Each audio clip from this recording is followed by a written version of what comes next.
Começando aí, bom dia. Vamos começar aí mais um tema aí do curso aí da nossas aulas aqui de Direito Penal.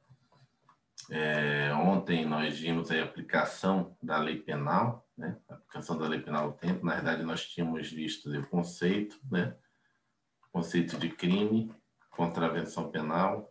Vimos a aplicação da lei penal no tempo, então vimos aí o conflito da lei, vimos a lei incriminadora, o lex gravior, vimos a abolício crimes, né, a lei que abole o crime, vimos a lex mitir, ou seja, lei que não abole o crime, mas reduz a pena ou a multa, novatio legis melius, vimos lei posterior que traz benefícios e prejuízos ao réu, né? Vimos aqui a súmula 611, né? Compete ao juízo de execução, né? A aplicação da lei mais benigna, mas desde que seja um simples fato matemático, né? Um simples cálculo matemático. Se tiver que analisar algum caso concreto, tem que voltar para o juiz, né? Para a vara criminal, para o juiz da sentença, né? Colocou aqui a lei excepcional e temporária, certo? E aqui agora a gente vai entrar aplicação da lei penal no espaço. Cadê? É isso. Tempo do crime, na verdade. Primeiro, tempo do crime. Vamos lá. Começando, tempo do crime. Podemos aplicar corretamente a lei penal?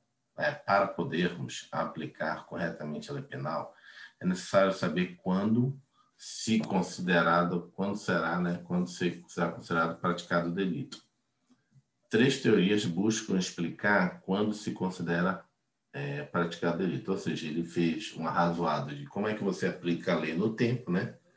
Lei tal, retroage, lei tal não retroage, se vier uma lei e tal. Agora, mais importante do que saber como é que as leis se sucedem no tempo, como é que isso funciona, é saber qual o momento que você vai definir. Não, agora foi o momento do crime.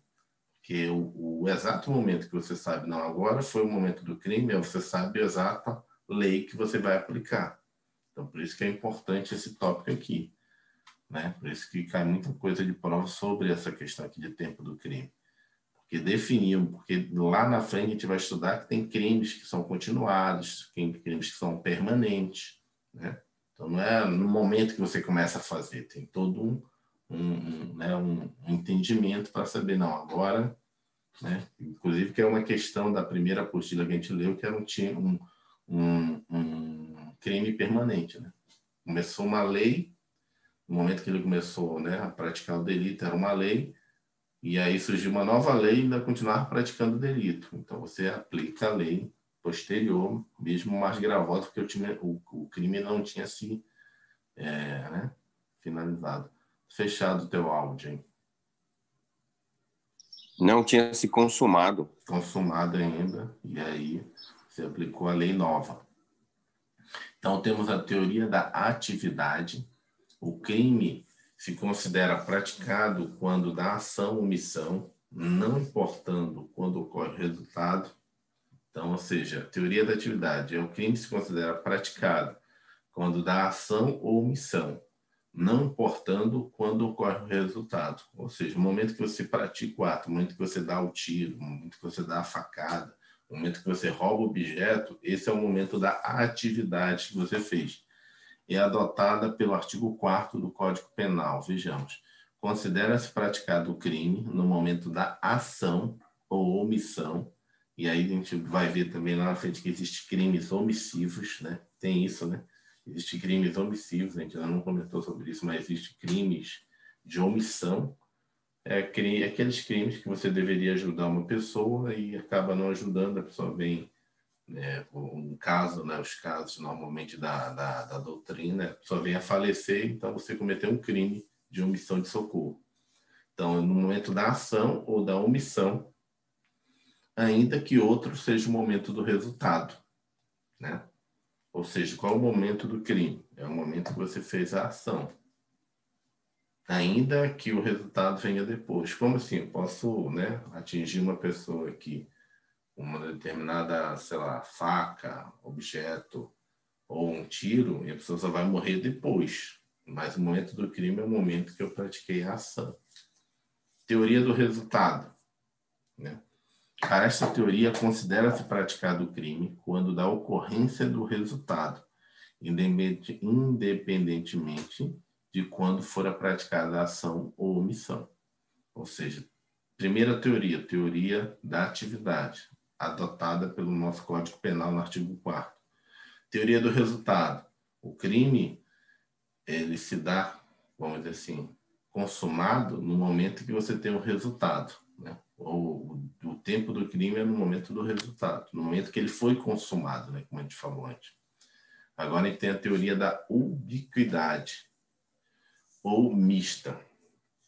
Para a teoria, considera-se praticado o crime tanto no momento da ação ou omissão, quanto no momento do resultado.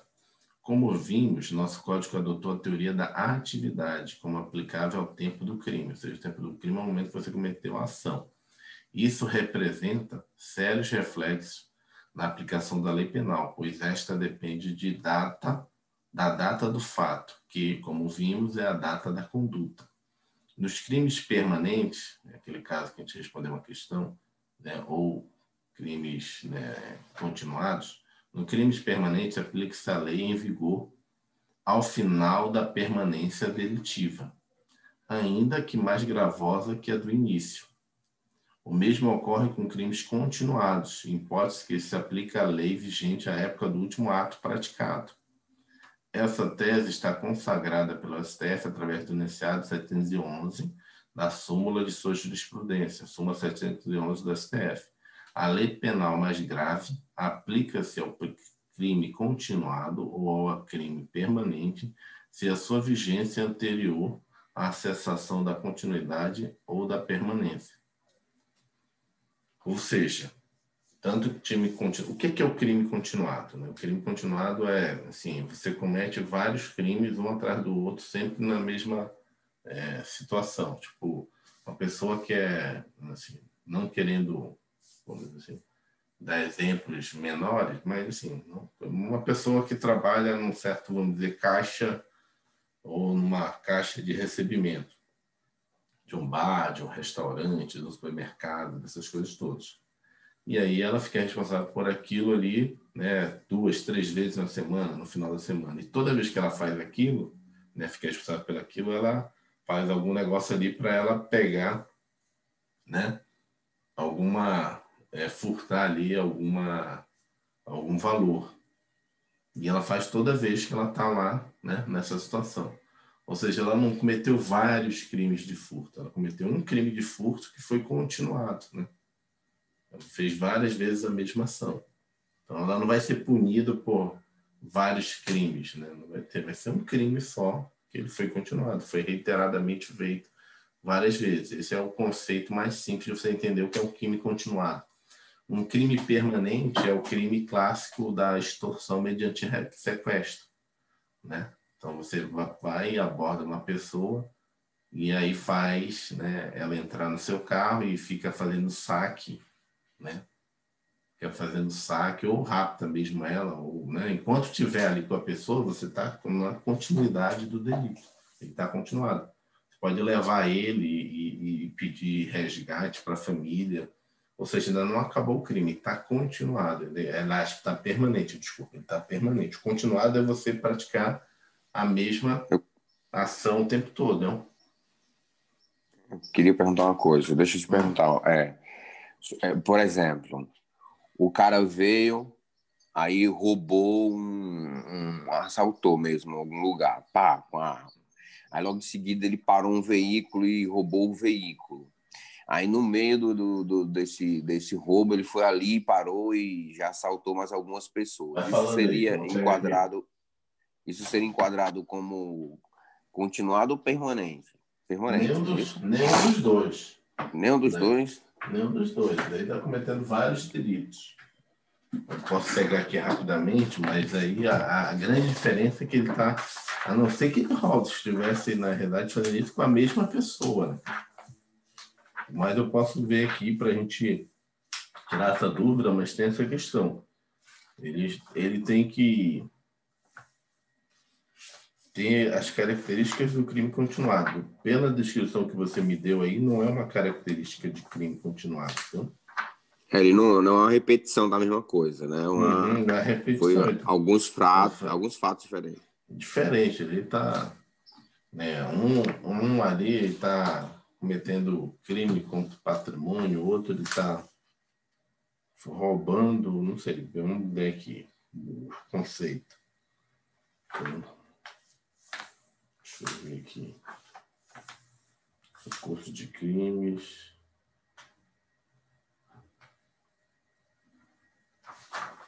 Eu vou ter que ir aqui, eu ia pegar no livro, mas eu vou digitar um Googlezão aqui, que é mais fácil.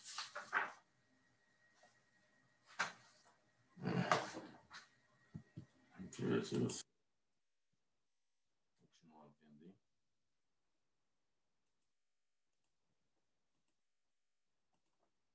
Vamos lá, crime continuado versus permanente.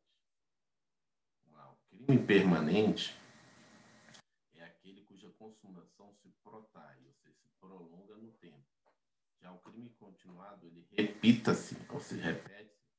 São vários delitos, porém ligados um ao outro devido à condição de tempo, lugar, maneira, execução e outras semelhantes. De forma, os subsequentes devem ser vistos como continuação do primeiro. Então, nesse caso aí, o cara cometeu vários crimes, né? São pessoas diferentes que você está falando aí, né? Mas a execução, não sei, se eu fosse o juiz, o cara cometeu vários crimes de pessoas diferentes, né? Agora, e também tem uma outra teoria, e teria que ir para outra parte, que tipo assim, o crime maior, né, ou a pena maior, ela abarca a menor, entendeu? Quando Então ele não falou ali existe... vários crimes, não enquadra nisso que eu falei, não? Não, vários crimes vai ser punido por cada um, né? Vai ser punido por cada um. Agora, se for com a mesma pessoa, de novo, aí é outro entendimento, né? Então, você, na verdade, não vai ficar punindo o cara, não. É primeiro ele roubou, depois ele fez, né, isso, fez aquilo. Não, vai ver qual é a pena maior, vai punir pela maior pena, entendeu? Foi uma situação só. Agora, se ele fez isso com uma pessoa e dentro da casa fez contra outra pessoa, aí você vai punir separadamente. Não. Aqui, além de cometer esse crime, ele estrupou também, entendeu? Não vai punir só pelo estupro, não. Teve o roubo, teve o estupro, entendeu? Teve outras coisas dentro daquela situação dele, mas são crimes diferentes. Entendeu? Então, assim, quando chegar lá na área do crime, a gente vai estudar mais. Você está conseguindo ver de novo aqui? Eu coloquei aqui? Ou não? Ou sim. Tá, então vamos lá. Mas isso não ofende o princípio da irretroatividade da lei mais gravosa. Ou seja, eu comecei a cometer o crime, vamos dizer, no crime continuado. No crime permanente, isso fica mais difícil de ser alegado, né? Porque, na realidade, de ser questionado isso. Porque você está ali, né, na permanência do crime. Agora, no crime continuado, normalmente, o advogado tenta fazer essa descaracterização do crime continuado. Porque, em tese, vai dizer, não, esse aqui eu tenho que ser punido por essa lei, esse aqui não. Por quê? Ele pode dizer, não foi no mesmo período, né? Não foi da mesma forma. Né? Na verdade, eu cometi esse aqui, mas o outro foi outra coisa. Então, no crime continuado, dá para você alegar, normalmente, tentar fazer uma estratégia de defesa, uma tese de defesa. Então, não é que nesse caso é mais gravoso, é uma forma que você tenta de estratégia de defesa, mas em geral o juiz, o promotor vai tentar enquadrar como continuado. Pois neste caso não há retroatividade. Neste caso, a lei mais grave está sendo aplicada a um crime que está sendo praticado e não a um crime que já foi praticado. César Roberto Bittencourt critica parcialmente a súmula, o entendimento de que ela poderia ser aplicável ao crime permanente, sem nenhuma violação e retroatividade da lei mais gravosa, mas a mesma solução não poderia ser adotada em relação ao crime continuado, por não se tratar de de crime único, com execução prolongada no tempo, e sim, né? Cadê? Acabou o negócio. em si mera ficção jurídica e considera como crime único, para fins de aplicação da pena, uma série de delitos. Entendeu? Então, por exemplo, Bittencourt já discorda da súmula. Ele acha que não deveria aplicar a súmula, né? Porque o crime continuado, como eu falei, crime continuado é aquele assim, você faz hoje, né? Aí vai lá, faz de novo, faz de novo, faz de novo. Ah, mas não é vários assaltos que você fez, não. É tipo assim, você fez o mesmo assalto, né? Por exemplo, o mais fácil de você tentar entender, enquadrar o crime continuado é no caso de um furto de um caixa de supermercado, de um caixa de restaurante, né? Ou de um cara que toma conta do estoque, né? Ou seja, ele não cometeu vários crimes de furtos. Ele cometeu um crime de furto, que aí depois vai ser apurado quanto é que foi aquilo que foi desviado, né? Quanto é que desviou do estoque, do almoxerifado. Vai dizer, vai penar, a pena de furto é tanto, então vamos, né, como é que fala? Vamos somar vários furtos índios para dar uma pena gigante. Aí vai ser penalizado por uma pena de, sei lá, 30 anos, né? Porque imagina, a pessoa trabalha anos no local, quantas vezes ele pode ter defraudado ali? Na verdade, ele vai ser punido. Na verdade, é de certa forma até para beneficiar, né? Porque senão, imagina, você ia somar cada um dos furtos que ele cometeu e dizer, você vai ser punido agora por X anos, por esse X anos, por esse. Não Já faz sentido. Não quebraria faz o sentido. princípio lá da vida, né? Porque ele ia pegar uma perpétua, entre aspas, que ia ter que morrer na cadeia, né? Porque em Pegasse. geral, às vezes quando acontece um tipo de situação dessa, a pessoa vem fazendo já há algum tempo, né? Ele vai ser punido, não vai... Corrupção também, né? Então, a corrupção pode se tornar um crime continuado, né? Você vem recebendo reiteradamente do mesmo fornecedor, da mesma situação, que eu não consegui encontrar. Depois, se eu encontrar, depois a gente volta, né, para cá. Concurso de pessoas, erro do tipo, ter dolo, lei penal no tempo, lei penal no espaço. A gente está vendo aqui também. Vamos lá, lei penal no espaço agora.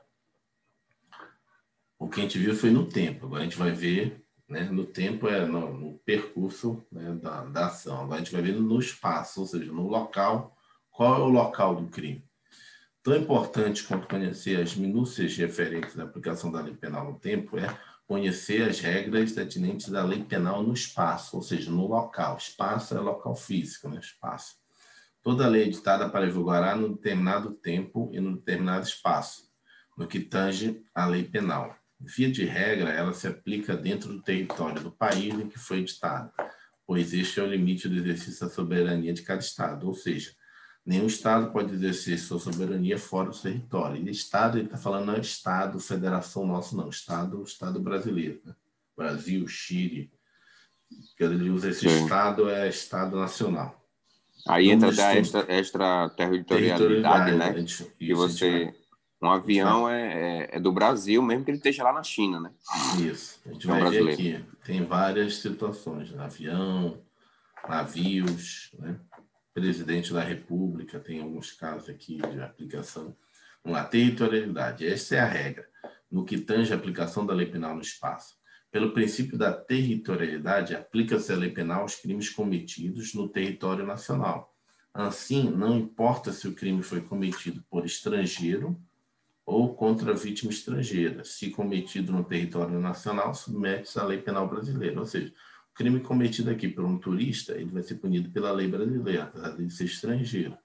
Um crime cometido contra um turista vai ser também, né, julgado aqui pela lei brasileira. Né? E o que prevê o artigo 5º do Código Penal? Aplica-se a lei brasileira sem prejuízo de convenções, tratados e regras de direito internacional ao crime cometido no território nacional.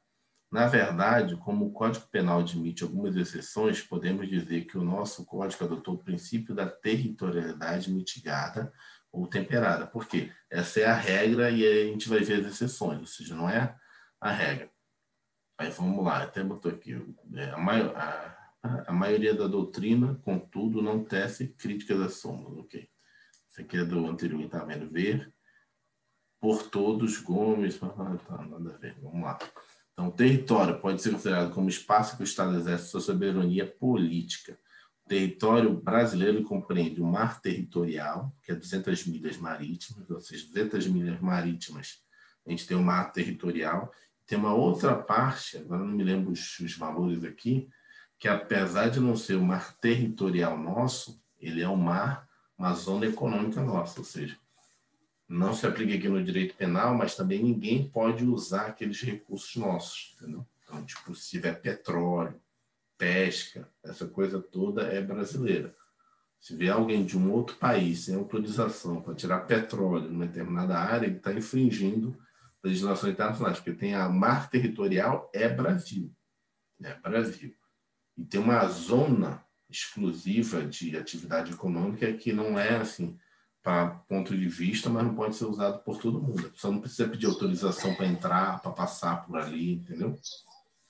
Porque dependendo da situação, no nosso mar territorial, tem regras Mar do territorial? internacional. Mar territorial. A gente dá um exemplo, o pré-sal, né, ali, que é E o na pré-sal é costa nosso. brasileira, é nosso. Isso. Agora, eu não sei se está no mar territorial ou se na zona de econômica exclusiva nossa, territorial, entendeu? Porque tem o mar territorial, que aplica inclusive o direito penal. Mar territorial significa o seguinte, é o próprio Estado brasileiro. Para você passar ali, você tem que pedir autorização, entendeu? Se a Marinha do Brasil tiver, sei lá, fazendo uma patrulha, você está ali, você tem que explicar porque você está ali. Se você estiver fora do mar territorial, você não precisa explicar nada. Você está navegando. Né? Você está na área internacional. Mas você não pode fazer uso dos recursos dali. Você não pode pescar, você não pode, né? Não Pesca que eu sabe estou dizer se é falando... padrão? O quê? Por exemplo, o irmão falou aí 200 milhas. Todos os países têm essa quantidade de 200 milhas ou Sim, cada sim. Não, é todo padrão, né? mundo. Não, é Isso é padrão. É uma norma convenção internacional. internacional. É. Ah, Espaço aéreo, né? Teoria absoluta, soberania do país subjacente e subsolo. São considerados como território brasileiro por extensão, é aquilo que você falou. Os navios e aeronaves, onde quer que se encontrem. Então, navio e aeronave é território brasileiro. Os navios e aeronaves. Aí, quando ele fala os navios e aeronaves, onde quer que se encontrem, ele está falando de navios e aeronaves, né, que fazem parte do governo brasileiro, das Forças Armadas, da Marinha, da Aeronáutica. Agora ele vai falar dos particulares. Os navios e aeronaves particulares que se encontram em alto mar ou espaço aéreo. Ou seja, se aplica o direito penal, por exemplo, se um avião, um navio brasileiro está em alto mar, né, travessia do Atlântico, cometeu um crime ali dentro, né, alguém cometeu algum crime, ainda vai ser punido pela lei brasileira. Mas estava mais perto da Europa do que do Brasil. Não, mas ele não tinha chegado no mar territorial da Espanha, onde quer que fosse, entendeu? Então, vai aplicar ainda a lei brasileira no incidente. no caso do particular, né? Porque no brasileiro, você pode estar em qualquer lugar, se você cometer crime, está no território brasileiro, né? Você ainda Na extensão, né? território brasileiro. O pessoal da Marinha, que está nos navios atracados aí no Líbano, em qualquer lugar, continua aplicando a lei penal brasileira. Entendeu? Porque é a extensão do Brasil. Se for crime militar, Código Penal Militar. Se for um crime que não é militar, vai responder pelo... Né? Mas estando na situação ali, a maioria é crime militar. Pode ocorrer numa situação, por exemplo, eu não sei como é que seria, aí já surgem essas dificuldades que surgem na vida. E a nossa estação antártica, Comandante Ferraz, será que é território brasileiro? Para mim seria, aplicação da lei brasileira, que é uma estação da Marinha não, do Brasil, lá na Antártica. Como é o nome mesmo? Estação Comandante Ferraz. E aí, imagina, eu acho que porque a Antártica ela é uma zona internacional. Cada um tem a sua estação lá, entendeu? Ninguém é Faz dono da muito sentido. Antártica. Ninguém é dono da Antártica, né? Tem estações de todos os países lá de pesquisa. Vamos lá. Assim, aos crimes praticados nestes locais, aplica-se a lei brasileira pelo princípio da territorialidade. Atenção! Como sabemos, a lei penal brasileira será aplicada aos crimes cometidos a bordo de aeronaves ou embarcações estrangeiras, mercantes ou de propriedade privada, desde que se encontrem no espaço aéreo brasileiro, ou em pouso no território nacional, ou, no caso das embarcações, em porto ou mar territorial brasileiro.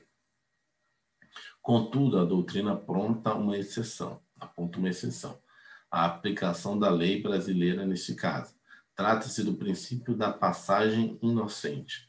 Este princípio, decorrente do direito internacional marítimo, estabelece na Convenção de Montego Bay, 1982, que foi assinada pelo Brasil, prevê que uma embarcação de propriedade privada de qualquer nacionalidade possui o direito de atravessar o mar territorial de uma nação, desde que não ameace a paz, a segurança e a boa ordem do Estado.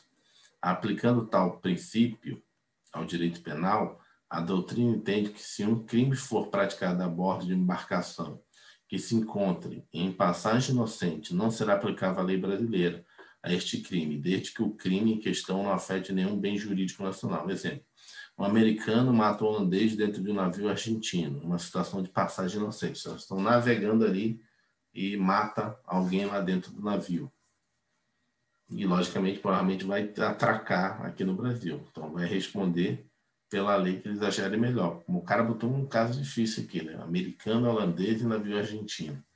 Parte da doutrina entende a aplicação do princípio também às aeronaves privadas de situação semelhante.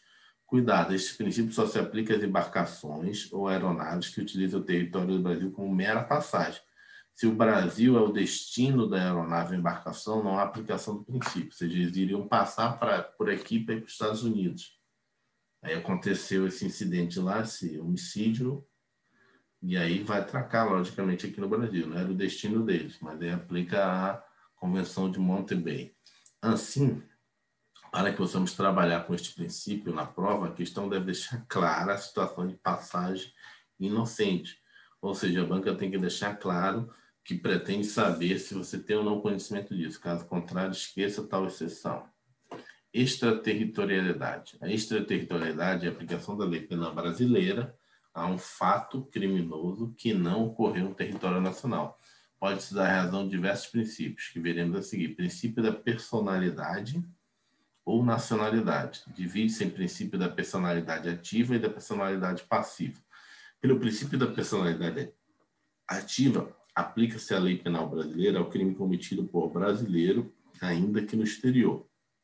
As hipóteses de aplicação deste princípio são previstas no artigo 7º, inciso 1º, a linha D, e inciso 2º, a linha B do Código Penal Brasileiro. Ficam sujeitos à lei brasileira, embora cometidos no estrangeiro, os crimes de genocídio, quando a gente for brasileiro ou domiciliado no Brasil, os crimes praticados por brasileiro. No primeiro caso, basta que o crime de genocídio tenha sido cometido por brasileiro para que a lei brasileira seja aplicada, não havendo qualquer condição além desta. No segundo caso, crime comum cometido por brasileiro no exterior, algumas condições devem estar presentes, conforme preceptou o parágrafo 2º do artigo 7º do Código Penal Brasileiro. Nos casos do inciso 2º, a aplicação da lei brasileira depende do concurso das seguintes condições. Entrar o agente no território nacional, ou seja, o cara tem que matar uma pessoa lá nos Estados Unidos e entrar aqui para o Brasil, ser um fato punido também no país em que foi praticado. Está o crime incluído entre aqueles pelos quais a lei brasileira autoriza a extradição, né?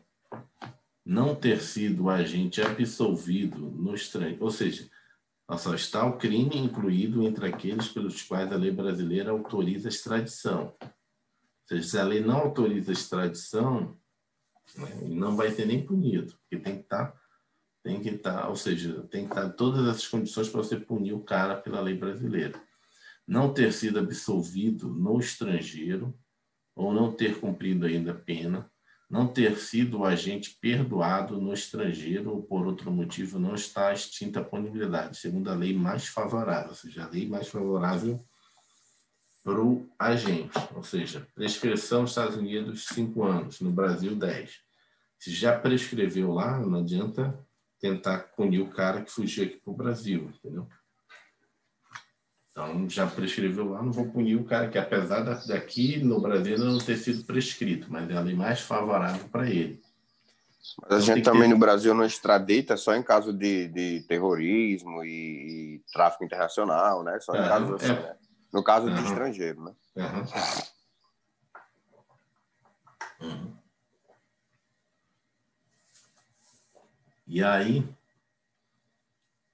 E aí, por exemplo, tem vários casos que as pessoas fogem para cá por causa dessas, né, características. Não é só essa, não, tem outros, mas acontece da pessoa depois vir para cá. Sim, mas bem que esse caso aqui específico é do brasileiro. Assim, não basta que o crime tenha sido cometido por brasileiro, é necessário que as condições assim estejam presentes. Ou seja, o fato deve ser punível também no local onde for cometido o crime. Deve o agente entrar no território brasileiro. O crime deve estar incluído no rol daqueles que autorizam extradição, ou seja, o cara pode ser extraditado. E não pode o agente ter sido absolvido, ter sido extinta a sua punibilidade no estrangeiro. Pelo princípio da personalidade passiva, então, personalidade ativa, o cara cometeu o genocídio, né? For brasileiro, já era. Né? Vai ser punido pela lei brasileira.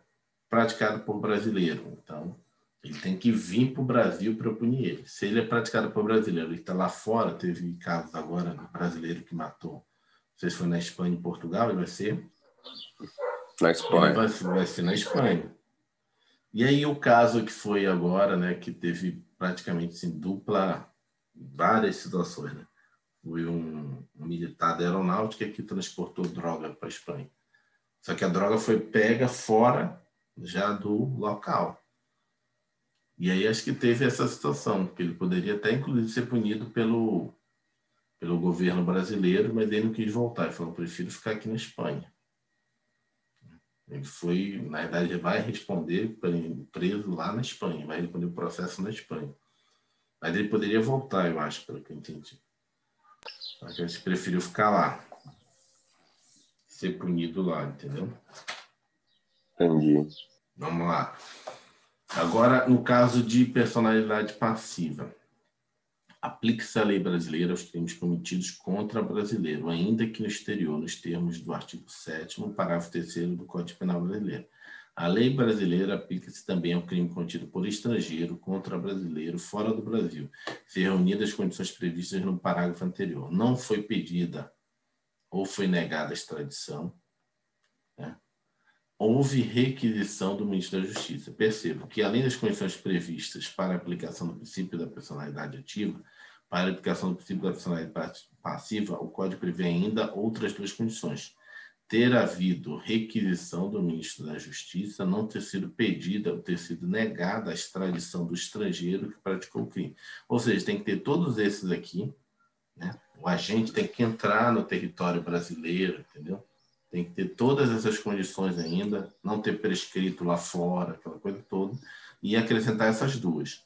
Ou seja, não foi pedida ou negada a extradição. Ou seja, deixa eu explicar aqui essa situação. A situação é o seguinte. Isso aí eu não estava meio... Eu ia pedir Vamos isso. lá. É um americano que matou um brasileiro lá nos Estados Unidos, certo? Em tese, ele vai responder lá, certo? Responder lá o crime lá de homicídio. Só que ele pode vir para o Brasil. Ele vindo para o Brasil, você pode punir ele pela lei brasileira. Por quê? Porque ele entrou no território nacional, apesar de ser estrangeiro. Ah, mas não é só o brasileiro, não. Ele é estrangeiro que matou um brasileiro e veio para o Brasil. Então, ele entrou no território brasileiro. Então, ele tem que cumprir isso. O fato é punível lá nos Estados Unidos?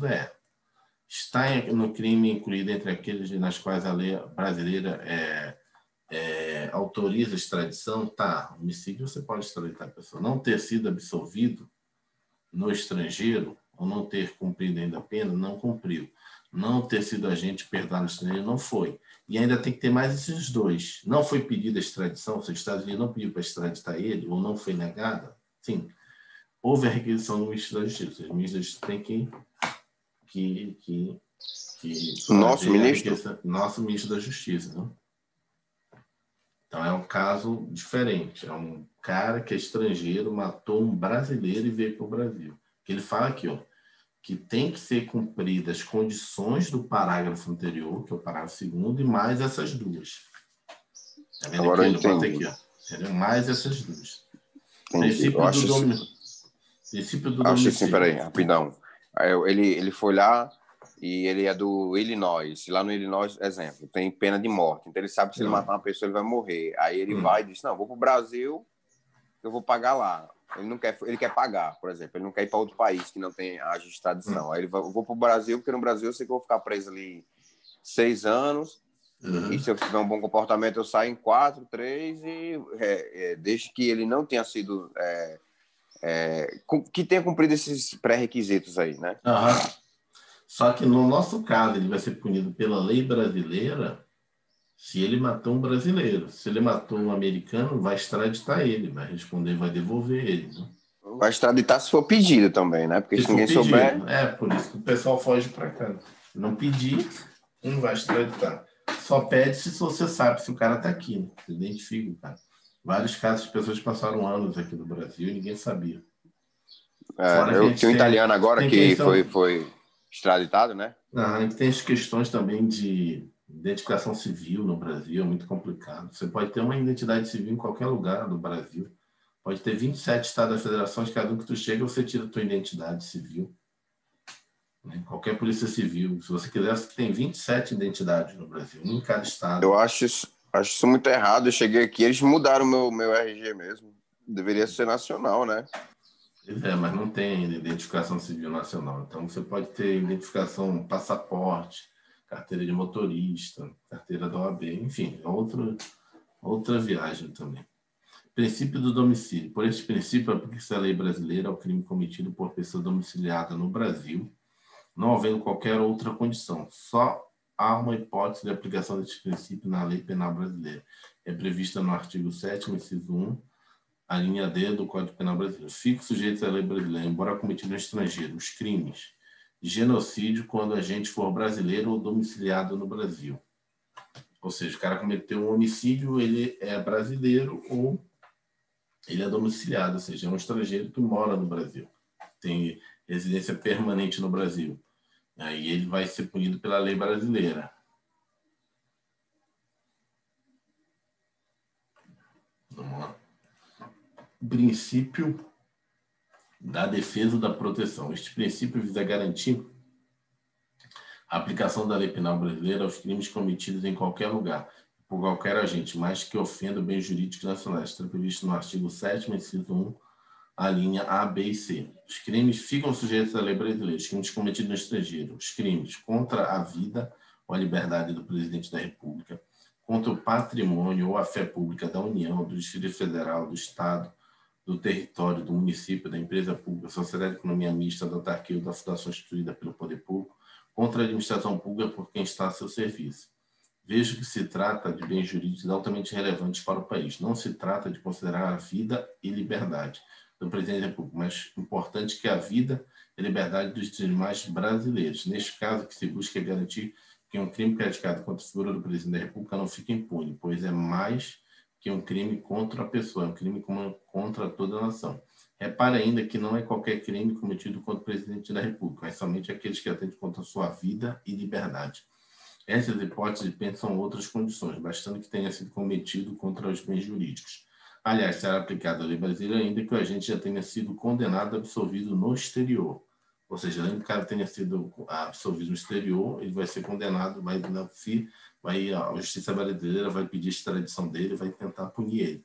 Nos casos inciso 1, o agente é punido, segundo a lei brasileira, ainda que absolvido ou condenado no estrangeiro. Entretanto, para que seja evitado o cumprimento duplo da pena, bis in idem, caso tenha sido agente condenado no exterior, a pena a ser cumprida no Brasil será abatida da pena cumprida no exterior, que se chama de detração penal, os termos do artigo 8º do Código Penal Brasileiro. A pena cumprida no estrangeiro atenua a pena imposta no Brasil pelo mesmo crime, quando diversas ou nela computada, quando idênticas. Embora o artigo 8º seja louvável, tecnicamente a simples possibilidade de duplo julgamento pelo mesmo fato se configura bis in idem. Entretanto, o STF ignora este fato e a norma permanece em pleno vigor.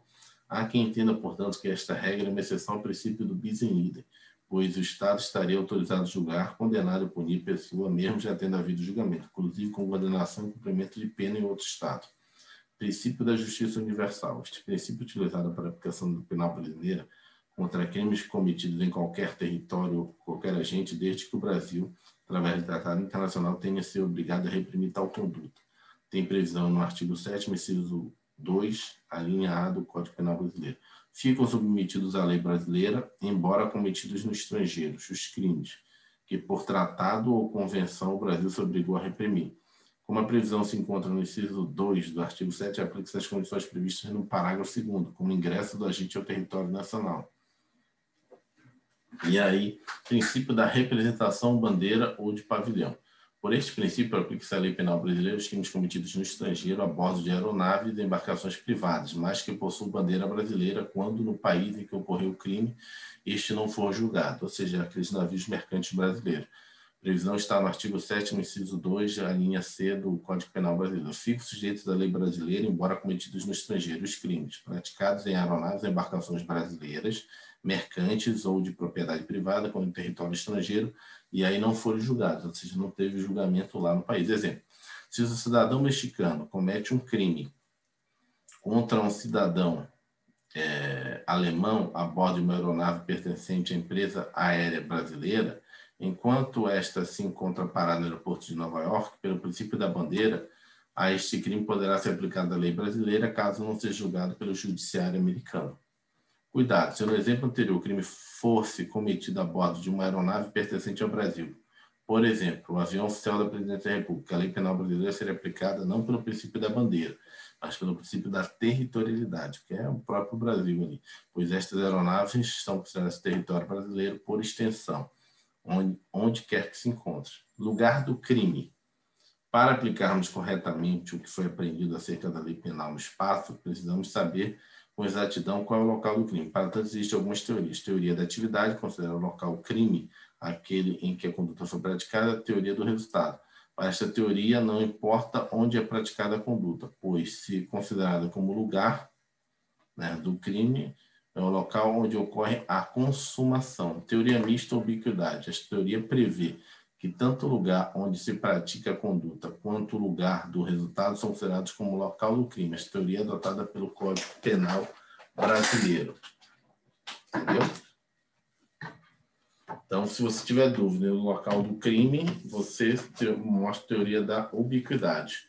Onde foi cometido o ato, que é o mesmo tempo que é o mesmo aplicação do tempo do crime, quanto o local, o quanto do resultado, são considerados local do crime. Esta teoria é adotada pelo Código Penal, artigo 6. Considera-se praticado o crime no lugar em que ocorreu a ação ou omissão, no todo ou em parte, bem como onde se produziu ou deveria se produzir o resultado. Entretanto, esta regra da ubiquidade só se aplica quando estivermos diante da pluralidade de países, ou seja, quando for necessário estabelecer o local do crime para fins de definição de qual lei de que país aplicar. Só para finalizar, vou deixar de lambuja para vocês um macete para gravarem as teorias adotadas para o tempo do crime e para o lugar do crime. Lugar do crime é a ubiquidade. Tempo do crime é da atividade. Então fica luta, né? Fica luta, que é ubiquidade e atividade, entendeu? Que o tempo do crime é a atividade, certo? Você vai aplicar a lei anterior à lei posterior. No caso do local do crime, onde foi cometido o crime, você vai usar a teoria da ubiquidade. Ou seja, é o local onde ocorreu o ato, onde você fez a atividade ou onde teve o resultado. Mas você vai dizer, pô, mas para que serve isso, entender isso? É só nos casos que a gente leu aqui, em casos em que você aplica ou não a lei brasileira, entendeu? Você vai ter que usar essa teoria, entendeu? Teoria da ubiquidade. Eu não entendi muito essa luta. Seria lugar mais ubiquidade e o tá seria tempo igual atividade, né? Isso. Tá. Porque o que a gente viu hoje, na aula de hoje, primeiro, qual é o tempo do crime, né? Qual a aplicação da lei em relação ao momento que você praticou o crime. Então, é a teoria da atividade. É o momento onde você começou a esfaquear o cara, deu tiro no cara. Aquele é o momento. Se o resultado é depois, você vai ser punido pela lei que foi do momento da sua atividade. No caso do espaço do crime, do local, né, do local do crime, você vai utilizar a teoria da ubiquidade. O que é a teoria da ubiquidade? É ou onde você fez a atividade, ou onde teve o resultado, qualquer um dos dois é o local do crime. Mas para que isso? Porque em qualquer lugar que você cometer aqui no Brasil, não interessa isso, porque você vai responder pela lei brasileira. Agora, se estiver ali na fronteira, em Tabatinga, que você está na Letícia, na ponte ali do Rio Paraguai, na ponte da Amizade, você vai ter que usar a teoria da ubiquidade, entendeu? Tem ali o tráfico de drogas, essa coisa toda. Aí você vai aplicar ou a lei brasileira, ou a lei do Paraguai, a lei da Colômbia, ou a lei da Bolívia, para esse tipo de caso que a gente estuda essa parte aqui da onde o local onde se aplica a pena, entendeu? Sim. No geral, você quase não usa isso, é mais para quem atua aí na área de fronteira, né? Eu ia dizer isso agora. Isso aí é mais para coisa de internacional, né? Já entendi. Tráfico internacional, aquela área ali da fronteira com o Paraguai que tem muita questão de homicídio de brasileiro, por causa da indústria que tem lá de droga, né? De maconha, essas coisas todas. E você vai usar essa teoria. Fez lá o ato no Paraguai, mas o resultado civil no Brasil, o cara veio morrer aqui, aplica a lei brasileira, entendeu? E o resultado foi aqui. Fez aqui, eu posso usar também.